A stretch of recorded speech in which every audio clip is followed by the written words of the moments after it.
Alhamdulillahi Rabbil Alamin wal aqibatu lil muttaqin wassalatu wassalamu ala sayyidil anbiya'i wal mursalin wa ala alihi wa sahbihi ajma'in.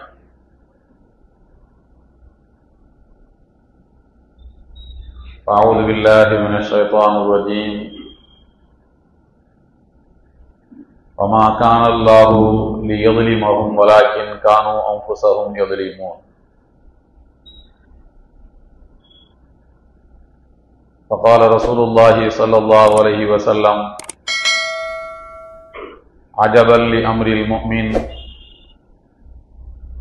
إن أصابته سراء شكر فكان خيرا له وإن أصابته ضراء صبر فكان خيرا له. صدق الله العلي العظيم وصدق رسوله النبي الكريم. கண்ணியத்திற்குரிய பெரியோர்களே, அருமை சகோதரர்களே, எல்லாம் வல்ல அல்லாஹ்வினுடைய நல்லடியார்களே,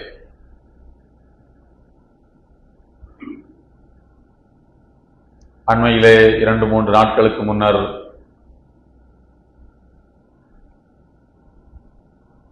கேரளா வயநாடு பகுதியில் ஏற்பட்ட நிலச்சரிவு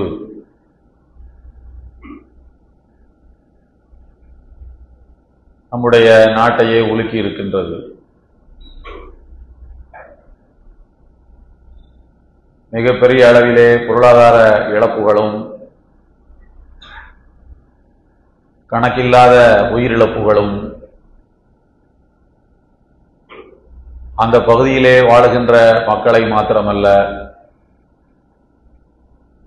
கேள்விப்படக்கூடிய எல்லோரையுமே உலுக்கக்கூடிய வகையில்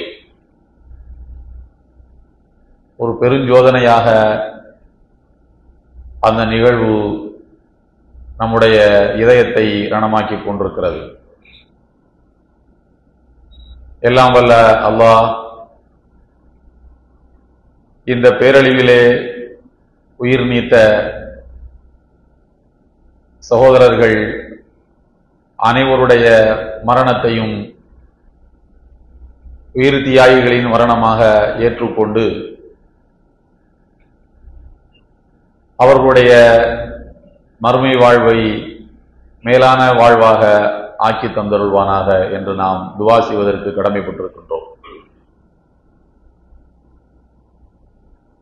இன்னும் பூமியை தோண்ட தோண்ட பிணங்கள் வந்து கொண்டே இருக்கக்கூடிய காட்சிகளும்,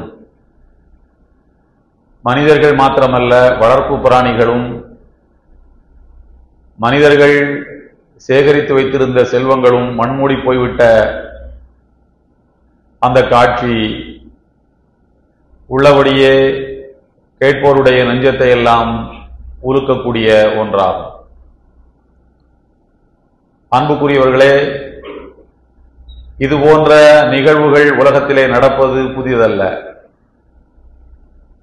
இது ஆரம்ப நிகழ்வும் அல்ல, கடைசி நிகழ்வும் அல்ல. உலகம் இருக்கின்ற வரையிலும் இதை போன்ற இயற்கை சீற்றங்கள் என்று சொல்லப்படுகின்ற இந்த அழிவுகள் தொடர்ந்து பல்வேறு காலகட்டங்களிலே நடந்து கொண்டுதான் இருக்கிறது, இனியும் நடக்கத்தான் போகிறது. ஆனால் இது போன்ற நெஞ்சை உலுக்கக்கூடிய சம்பவங்களை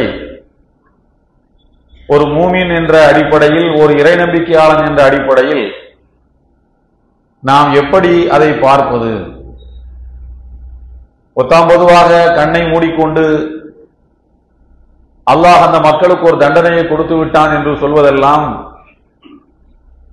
இலகுவாக சொல்லிவிட்டு போய்விடலாம். ஆனால் உலகத்தினுடைய ஓட்டத்தையும் அல்லாஹ் இந்த உலகத்திலே நடத்தி காட்டக்கூடிய நிகழ்வுகளையும் முழுமையான ஒரு இஸ்லாமிய பார்வை கொண்டு திருக்குர்ஆனுடைய வெளிச்சத்தில், நபிகள் நாயகம் ஸல்லல்லாஹு அலைஹி வஸல்லம் அவருடைய சொற்களின் வெளிச்சத்தில் இவற்றையெல்லாம் பார்க்க வேண்டிய கடமை நம் எல்லோருக்கும் உண்டு.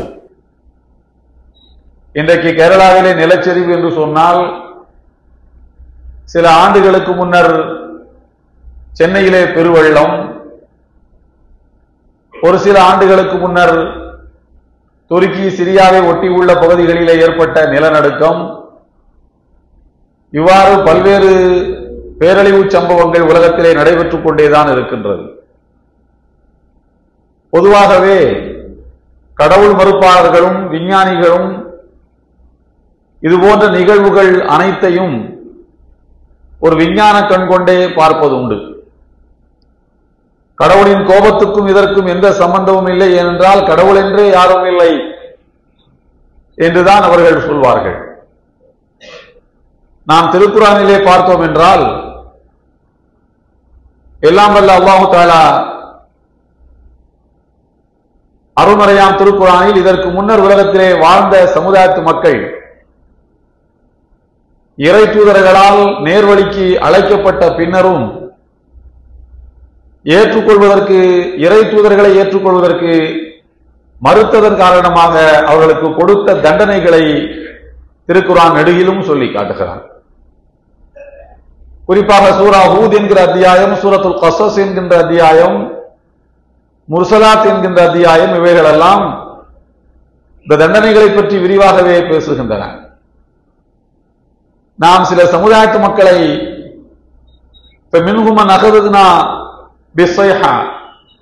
வானத்திலிருந்து ஒரு பேர் இறைச்சலை அனுப்பி ஒரு சமுதாயத்து மக்களை, மொத்த சமுதாயத்து மக்களையும் நாம் வீழ்த்தி இருக்கின்றோம், அழித்திருக்கின்றோம். இடியால் சிலரை அழித்திருக்கின்றோம், மழையால் சிலரை அழித்திருக்கின்றோம், பூமியை பிளந்து ஒரு சமுதாயத்தை நாம் விழுங்கி இருக்கின்றோம். இவைகளெல்லாம் நம் மீது எந்த குற்றமும் இல்லை.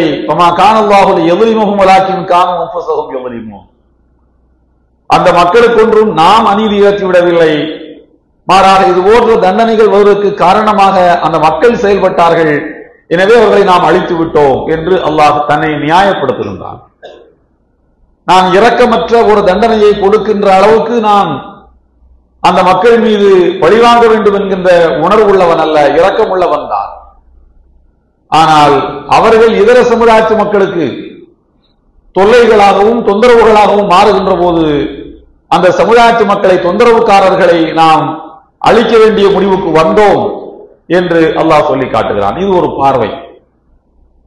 ஆனால் உலகத்திலே நடைபெறுகின்ற நிகழ்வுகள் எவை எவை இறைவனுடைய தண்டனை என்பதை இறைவன் தான் சொல்ல வேண்டும், அல்லாஹ் தான் சொல்ல வேண்டும். இன்னொரு மனிதன் அதை சொல்ல முடியாது. சமூக கூட்டத்தினர்கள் அழிக்கப்பட்டார்கள் என்றால் நான் தான் அவர்களை அழித்தேன். காலையிலே விழித்தெழுந்த போது உலகம் விடிந்தது, ஆனால் மக்கள் அவர்கள் முகம் குப்புற பூமி வீடுகளிலே விழுந்து கிடந்தார்கள். வேரோடு சரிந்து கிடக்கக்கூடிய பேரித்த மரத்தை போல அனைவரும் தங்கள் இல்லங்களிலே வீழ்ந்து கிடந்தார்கள் என்று அல்லாஹ் ஒரு உதாரணத்தையும் சொல்லி காட்டுகிறார். சமூக கூட்டத்தினர்கள் அழிக்கப்பட்டார்கள், ஆது கூட்டத்தினர் அழிக்கப்பட்டார்கள், லூத் நபியினுடைய சமுதாயத்து மக்கள் அழிக்கப்பட்டார்கள் என்றால் இது தண்டனை என்று அல்லாஹ் சொல்கிறான். எனவே அதை நாம் தண்டனை என்று ஒப்புக்கொள்கிறோம், ஏற்றுக்கொள்கிறோம். ஆனால் அதே போல பூமியிலே எங்கே நடந்தாலும் அது தண்டனை தான் என்ற முடிவுக்கு, ஒரு தட்டையான புரிதலுக்கு, ஒரு மேலோட்டமான பார்வைக்கு வருவது எந்த விதத்திலும் நியாயமானதல்ல. ஏனென்றால் அல்லாஹ் சஹாபாக்கள் வாழ்ந்த காலத்திலும் கொள்ளை நோய்களை அனுப்பி கொத்து கொத்தாக மனித உயிர்கள் பறிபோய் இருக்கின்றன. அம்வாஸ் என்ற ஒரு கொள்ளை நோய், அந்த காலத்திலேயே ஜனத்தொகை எவ்வளவு இருக்கும் என்று நீங்கள் கற்பனை செய்து பார்த்துக் கொள்ளுங்கள். 1400 ஆண்டுகளுக்கு முன்னர். அப்போதே இந்த கொள்ளை நோக்கி பலியானவர்கள் 25,000 பேர் என்று சொன்னால் அது எவ்வளவு பெரிய பொன்னான மனிதர்களை எல்லாம் வீழ்த்தி இருக்கின்றது என்று நாம் நினைத்து பார்க்கின்றோம். எனவே நபித்தோழர்கள் தண்டிக்கப்பட்டு விட்டார்கள், இறைவனுடைய முனிவுக்கும் கோபத்துக்கும் அவர்கள் ஆளாகிவிட்டார்கள் என்று நாம் சொல்லிவிட முடியுமா? சொல்ல முடியாது. ஏனென்றால் அவர்கள்தான் நபிகள் நாயகம் ஸல்லல்லாஹு அலைஹி வஸல்லம் அவர்களால் நேரடியாக உருவாக்கப்பட்ட ஒரு தலைமுறை. அந்த தலைமுறை ரசூலுல்லாஹ்வே களத்தில் நின்று உருவாக்கிய தலைமுறை தான் சஹாபாக்கள் என்கிற தலைமுறை. அந்த தலைமுறையிடத்தில் ஒருவன் குற்றம் கண்டுபிடித்தால் அது நபிகள் நாயகம் ஸல்லல்லாஹு அலைஹி வஸல்லம் அவர்களுடைய பண்பாட்டு பயிற்சியிலே குற்றம் காணுவதற்கு சமமானது. எனவே அப்படிப்பட்ட அந்த உன்னதமான தலைமுறைக்கும் அல்லாஹ் தஆலா சோதனைகளை வழங்கி இருக்கின்றார். எனவே சோதனைகள் எவை, தண்டனைகள் எவை என்று சொல்ல வேண்டியவன் யார் என்றால் சோதனைகளையும் தண்டனைகளையும் தரக்கூடிய அல்லாஹ்தான் அதை சொல்ல வேண்டும். அப்படியானால் உலகத்தில் நடைபெறுகின்ற இது போன்ற நிகழ்வுகள், வயநாட்டிலே நடைபெற்றதை போன்ற நிகழ்வுகள், துருக்கியிலே நடைபெற்றதை போன்ற பூகம்பங்கள், இவைகளெல்லாம் நாம் எப்படி பார்ப்பது என்கிற ஒரு கேள்வி இருக்கிறது. நாம் அது குறித்து இது இப்படித்தான் என்று வரையறுப்பதற்குரிய அதிகாரம் நமக்கு கொடுக்கப்படவில்லை. பேரறிஞர் யூசுப் கருலாவி ரஹ்மத்துல்லாஹி அவர்கள் தன்னுடைய ஆய்வு கட்டுரை ஒன்றிலே சொல்கின்றார், பாதிக்கப்பட்ட மக்கள், சோதிக்கப்பட்டிருக்கக்கூடிய மக்கள் கொள்ளை நோயாலோ இது போன்ற இயற்கை சீற்றங்களாலோ பாதிக்கப்பட்டிருக்கக்கூடிய மக்கள் அல்லாஹ்வால் சோதிக்கப்பட்டிருக்கிறார்களா, அல்லது பாதிப்புகளுக்கு வெளியில இருக்கக்கூடிய மக்கள், அதை கேள்விப்படுகின்ற மக்கள் அல்லாஹ்வால் சோதிக்கப்படுகிறார்களா என்றால் அவர் சொல்லுகிறார், என்னை பொறுத்த அளவில் யார் பாதிக்கப்பட்டார்களோ அவர்களை விட யார் பாதிக்கப்படவில்லையோ அவர்கள்தான் கடும் சோதனைக்கு ஆளாக்கப்பட்டிருக்கிறார்கள். வாயை திறந்து ஏதோ தப்பு செஞ்சிருப்பான், அல்லாஹ் அழைச்சு போட்டான், ஏதோ அவர்கள் தர்மத்துக்கு முரணாக நடந்து விட்டார்கள் அதனால் அழிக்கப்பட்டார்கள் என்று இவர்கள் பத்துவாக்களை கொடுத்துக் கொண்டிருப்பார்கள் என்று சொன்னால் இவர்கள் தான் சோதிக்கப்பட்டிருக்கிறார்கள். இவருடைய நாவுகளால் இவர்கள் சோதிக்கப்படுகிறார்கள், இவருடைய குறை மதியால் இவர்கள் சோதிக்கப்படுகிறார்கள். அல்லாஹ்வை பொறுத்த அளவில் இந்த உலகத்தில் யாருக்கு என்ன மாதிரியான சோதனைகளை தருவான் என்பதை யாரும் அறிய மாட்டோம். ஸஅத் ரலியல்லாஹு தஆலா அன்ஹு அவர்கள், ஸஅத் இப்னு அபீ வக்காஸ் காமிசுல் இஸ்லாம், ஐந்தாவது நபராக இஸ்லாத்தை ஏற்றுக்கொண்டவர்கள். அவர்களுக்கு முன்னர் ரசூலுல்லாஹ்வுடைய காலத்தில் ஸஅத் ரலியல்லாஹு அன்ஹு இஸ்லாத்தை ஏற்றுக்கொள்ளும் போது ஏற்கனவே இஸ்லாத்தை ஏற்றுக்கொண்டவர்கள் வெறும் 4 பேர் மட்டும்தான் இருந்தார்கள். அப்படி தொடக்க காலகட்டத்தில் இஸ்லாத்தை ஏற்றுக்கொண்டவர் ஸஅத் இப்னு அபீ வக்காஸ் ரலியல்லாஹு தஆலா அன்ஹு அவர்கள். மக்காவினுடைய செல்வாக்குமிக்க குடும்பத்தை சார்ந்தவர். அவர் அம்பு எறிந்தார் என்று சொன்னால், போர்க்களத்திலே அவர் அம்பு எறிந்தார் என்று சொன்னால் இலக்கை அவ்வளவு துல்லியமாக சென்றது அந்த அம்பு தாக்கும். போர்க்களத்தில் 80க்கும் மேற்பட்ட சஹாபாக்கள் ஷஹீதாக்கப்பட்டார்கள். சஹாபாக்களுடைய உயிர்ப்பலின் எண்ணிக்கை இத்தோடு மட்டுப்பட்டு நின்றதற்கு காரணம் ஸஅத் ரலியல்லாஹு தஆலா அவர்களுடைய போர் உத்திகள் தான். இவர் அம்பு எறிவதை பார்த்து எதிரிகள் சின்னாபின்னமாகி சிதறி ஓடினார்கள். இதை பார்த்து நபிகள் நாயகம் ஸல்லல்லாஹு அலைஹி வஸல்லம் அவர்கள் ஸஅத் ரலியல்லாஹு அவர்கள் இருக்க அந்த இடத்துக்கு பக்கத்திலே வந்து நின்று கொண்டு அவரை உற்சாகப்படுத்திக் கொண்டிருந்தார்கள். இருமியா ஸஅத், எரிந்து கொண்டே இருப்பீராக, சளைக்காமல் எரிவீராக என்று.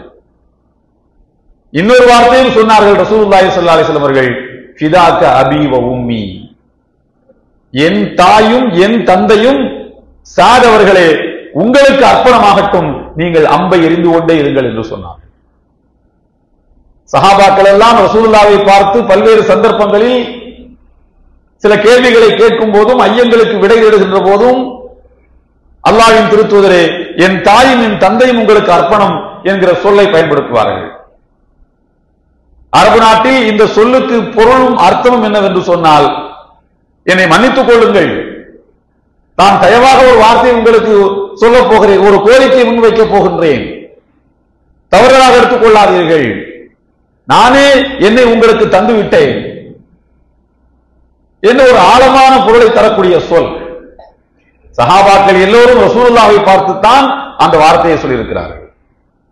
ஆனால் நபிகள் நாயகம் ஸல்லல்லாஹு அலைஹி வஸல்லம் அவர்கள் ஸஅத் ரலியல்லாஹு அன்ஹுவை பார்த்து போர்க்களத்தில் இந்த வார்த்தையை சொன்னார்கள், இருமியா ஸஅத் ஃபிதாக அபீ வ உம்மி, அம்பு எரிந்து கொண்டே இருப்பீராக, என் தாயும் என் தந்தையும் உங்களுக்கு அர்ப்பணம் என்று சொன்னார்கள். அப்படியானால் போர்க்களத்தில் ஸஅத் ரலியல்லாஹு தஆலா அன்ஹுவுடைய பங்கு எப்படிப்பட்டது என்பதை புரிந்து கொள்வதற்கு இந்த ஒரு வார்த்தை போதுமானது. இவர் அம்பெறுகின்ற லாபகத்தை பார்த்து எதிரிகள் கண்ணாபின்னா என்று சிதறி ஓடுகிறார்கள். முஸ்லிம்களை வெற்றி முகத்துக்கு இழுத்துக் கொண்டு வந்தது இவருடைய அம்பு எரிகின்ற திறன்தான். போர் முடிந்து விட்டது. அந்த போரிலே முஸ்லிம்களுக்கு தோல்விதான். போர் முடிந்ததற்கு பிறகு நபிகள் நாயகம் ஸல்லல்லாஹு அலைஹி வஸல்லம் இவரை பாராட்டி இருக்கின்றார்கள் அல்லவா போர்க்களத்திலே வைத்து. ஒரு சந்தர்ப்பத்திலே நபிகள் நாயகம் ஸல்லல்லாஹு அலைஹி வஸல்லம் சந்திக்க வந்த ஸஅத் ரலியல்லாஹு தஆலா அவர்கள் ஒரு கேள்வி கேட்டார்கள். அல்லாஹ்வுடைய திருத்தூதரே, அரஐத ரஜுலன் யகூனு ஹாமியத்தன் லிகௌம் அயகூனு நஸீபுஹு வ நஸீபு கைரிஹி ஸவாஅ. ஒரு மனிதரை பற்றிய விளக்கம் எனக்கு தேவை. அவர் போர்க்களத்தில் தன்னுடைய திறமையால் ஒரு சமுதாயத்தையே காப்பாற்றி இருக்கின்றார். தான் அங்கம் வகித்த அணியை அவர் காப்பாற்றி இருக்கின்றார். தன்னுடைய அணிக்கு அவர் வெற்றியை தேடித் தருவதற்கு இவருடைய பங்கு ரொம்ப அலாதியானது. அப்படிப்பட்ட ஒரு மனிதரும் இவர் யாரை பாதுகாத்திருக்கின்றாரோ அந்த மக்களும் கூலியில் சமம்தானா?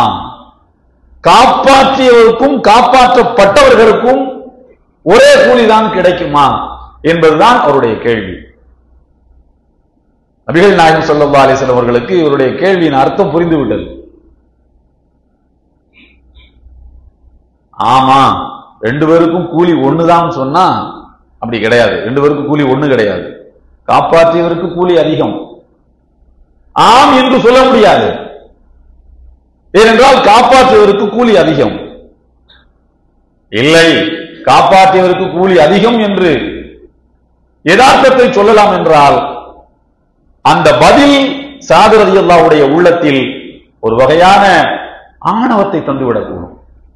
நம்ம தான் எல்லாரையும் காப்பாத்தி இருக்கோம், நம்ம மற்றவங்களோட கொஞ்சம் மேலே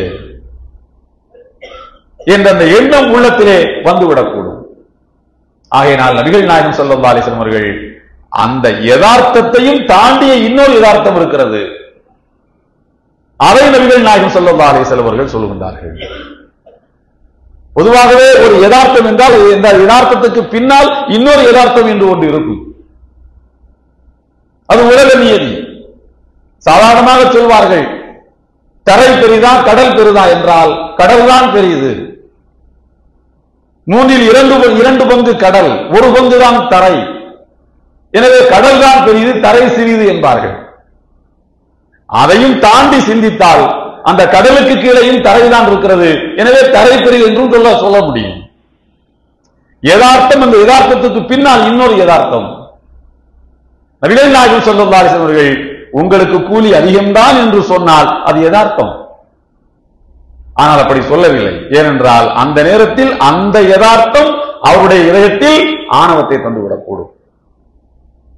ஆகையினால் அதற்கு பின்னால் இன்னொரு யதார்த்தம் இருக்கிறது. அதை சொன்னார்கள்.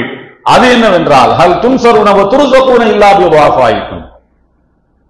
உங்களுக்கு போர்க்களத்திலே வெற்றி கிடைப்பதும், உங்களுடைய வாழ்க்கையிலே உங்களுக்கு வளங்கள், வாய்ப்புகள், ரிஸ்க் தாராளமாக உங்களுக்கு கிடைப்பதும் உங்களில் உள்ள பலகீனமானவர்கள் மூலமாகத்தான் என்று சொல்லுங்கள். உங்களில் உள்ள வலிமையானவர்கள் மூலம் அல்ல என்று அதற்கு பொருள்.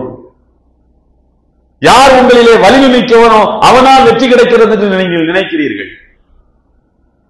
யார் உங்களிலே திறமை மிக்கவனோ அவனால் உங்கள் குடும்பத்துக்கு லாபம், அவனால் உங்கள் குடும்பத்திலே சம்பாத்தியம் வருகிறது, அவன் உழைத்து தருகிறான், எனவே பசியின்றி வாழ்கிறோம் என்று வலிமையானவனை சார்ந்து நீங்கள் சிந்திக்கிறீர்கள். ஆனால் போர்க்களத்திலே உங்களுக்கு வெற்றி கிடைப்பதற்கு காரணம் உங்களில் உள்ள பலகீனமானவர்கள் தான்.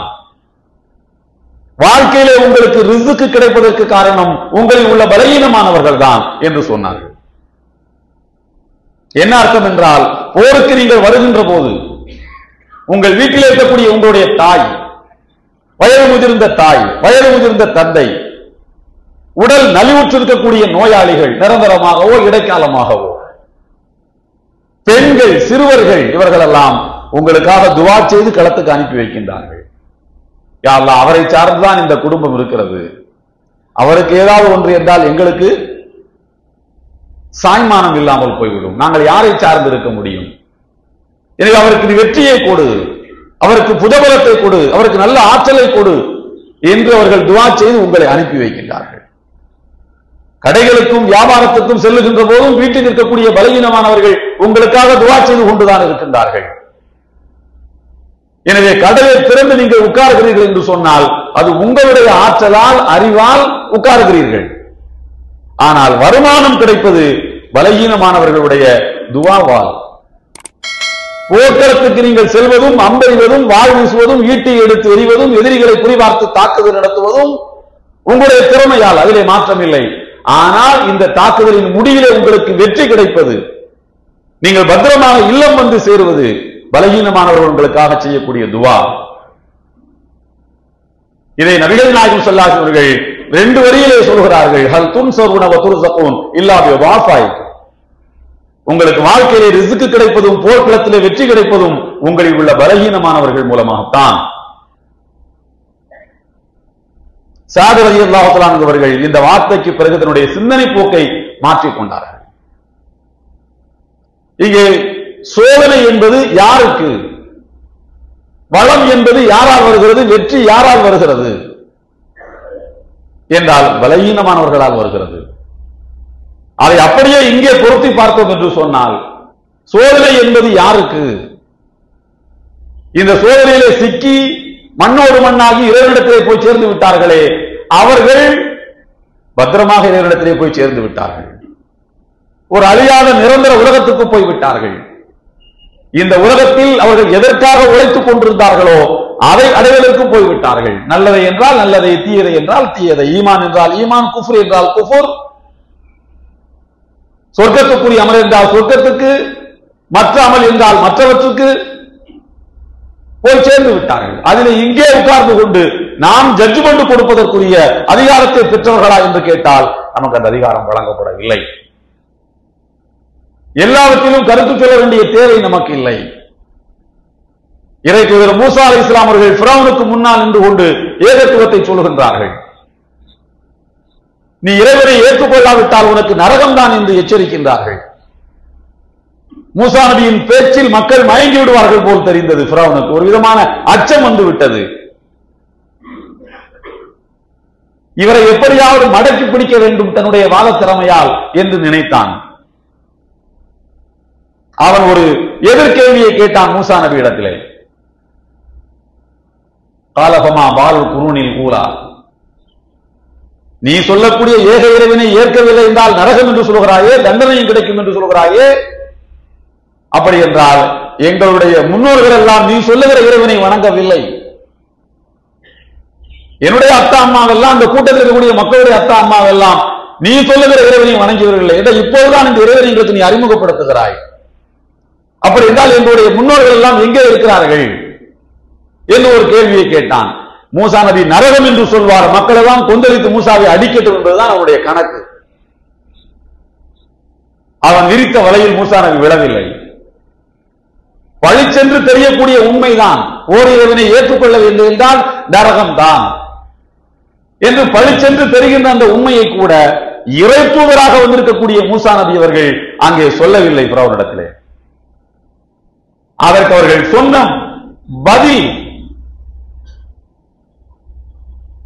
அதை பற்றிய ஞானம் எல்லாம் என் இறைவனிடத்தில் இருக்கிறது, அது அவனுக்கு தான் தெரியும், என்கிட்ட கேட்டா நான் என்ன பண்றது என்றார். கால இல்முஹா இன்த ரப்பி ஃபீ கிதாபில் லா யஜிரு ரப்பி வலா யன்சா. என் இறைவன் தவறான முடிவும் எடுக்க மாட்டான், என் இறைவனுக்கு மறதியும் கிடையாது, அவனை கணக்கு பார்ப்பதிலே குறை வைப்பவனும் அல்ல. சரியாக அதற்குரிய முடிவுகளை அவன் கொடுக்க போறான், அவனுக்கு தான் தெரியும். நான் வாழ்ந்து கொண்டிருக்கிற சமுதாய மக்களுக்கு நேரடியை சொல்ல வேண்டும் மட்டும்தான் எனக்கு இடப்பட்ட கட்டளை, அதைத்தான் நான் செய்வதற்கு பழைய கதையெல்லாம் எனக்கு தேவையில்லை என்று சொல்லிவிட்டாங்க. பழிச்சென்று தெரிகின்ற உண்மையை சொல்வதற்கு கூட இறைத்தூதர் மூசா நபி அவர்கள் இருக்கின்ற மக்களின் இதயங்களை காயப்படுத்த வேண்டிய தேவை இருக்கும் என்பதற்காக வேண்டி அந்த சொல்லை தவிர்த்தார்கள். இதுதான் ஒரு மூமினுடைய நிலை. இது போன்ற காரியங்களிலே இருக்கின்ற இதயங்களை நாம் காயப்படுத்தக்கூடாது. அபூ ஜஹில் எவ்வளவு பெரிய ஒரு கொடுங்கலை நீங்கள் நினைத்து பாருங்கள். ஃபிரௌன் ஹாதிஹில் உம்மா, இந்த சமுதாயத்துக்கு ஃபிரௌனே அபூ ஜஹில் தான் என்று சொன்னார்கள். ரசூலுல்லாஹி ஸல்லல்லாஹு அலைஹி வஸல்லம் அவ்வளவு கஷ்டப்படுத்தி இருக்கின்றார் முஸ்லிம்களை.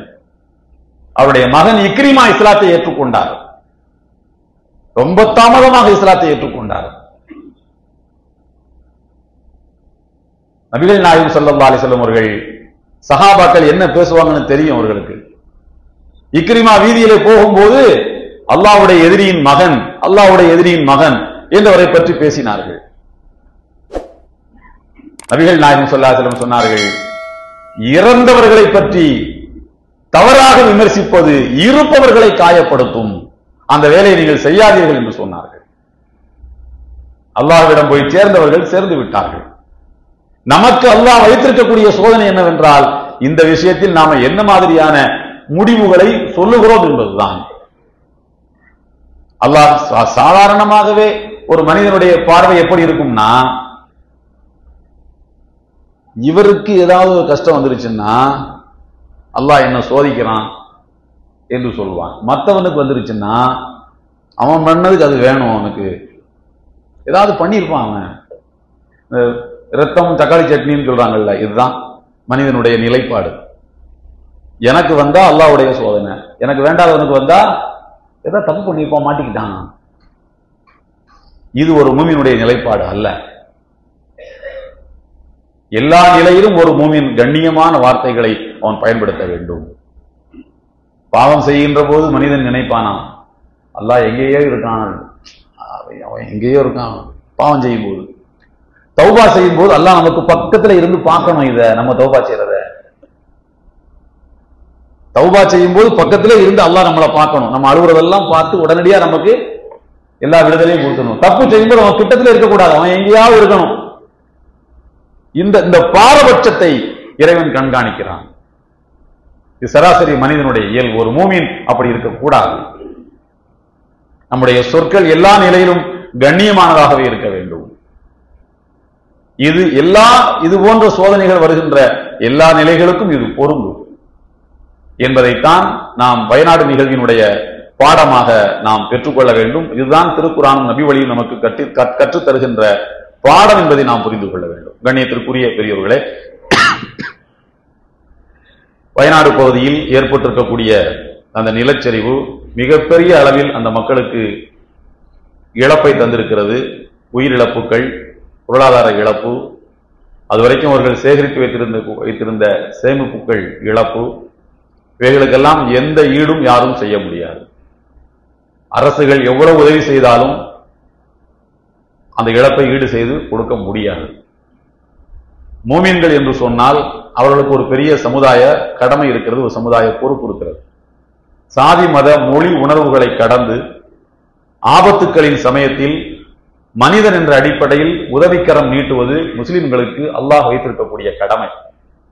எல்லா காலகட்டங்களிலும் முஸ்லிம்கள் அரசாட்சி நடத்திய காலகட்டங்களில் எல்லாம் இந்த தர்ம நியாயத்தை கடைபிடித்திருக்கின்றார்கள். மத மொழி இன வேறுபாடுகளை கடந்து பாதிக்கப்பட்ட மக்களுக்கு உதவி செய்யக்கூடிய அந்த கடமையை முஸ்லிம் சமுதாயம் சுமந்திருக்கின்றது. கடந்த காலங்களிலும் நாம் இது போன்ற பேரழிவு சமயங்களில் பொது மக்களுக்கு ஆற்றிய சமூக பணிகள் என்பவை நம்முடைய இந்திய முஸ்லிம்களின் வரலாற்றிலே மறுக்க முடியாத, ஏற்றுக்கொண்டே தீர வேண்டிய ஒரு காட்சி என்பதை நாம் மிக்க மகிழ்ச்சியோடு இந்த நேரத்திலே நினைத்து பார்க்கின்றோம்.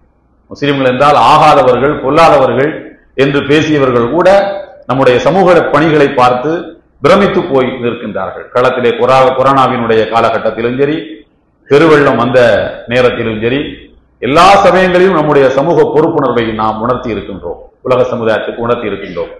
அந்த வகையில் கேரளாவில் ஏற்பட்டிருக்கக்கூடிய இந்த மிகப்பெரிய பாதிப்பில் ஓரளவு அந்த மக்களை மீட்டெடுப்பதற்கு நம்மால் என்ற உதவிகளை நாம் மிக தாராளமாக செய்ய வேண்டும்.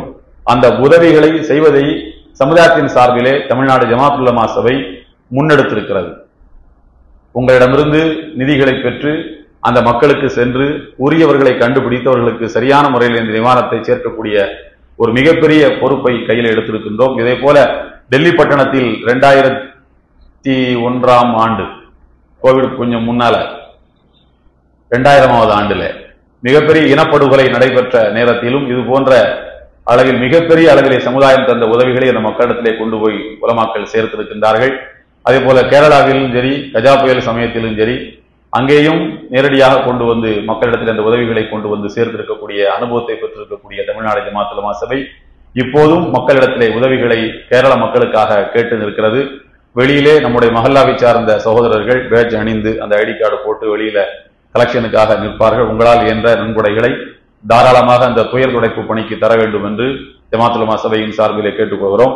இப்போது பணம் கொண்டு வராதவர்கள் இன்ஷா அல்லாஹ் ஜும்மா முடிந்ததற்கு பிறகு கட் ஆஃப் டேட் வந்து அடுத்த வெள்ளிக்கிழமை வரைக்கும் ஒரு வாரத்துக்குள்ளாக நீங்கள் நம்முடைய நிர்வாகத்திலே நம்முடைய துணை செயலாளர் இம்தியாஸ் ஆஜியார் இடத்துல கொடுத்துக் கொள்ளலாம்.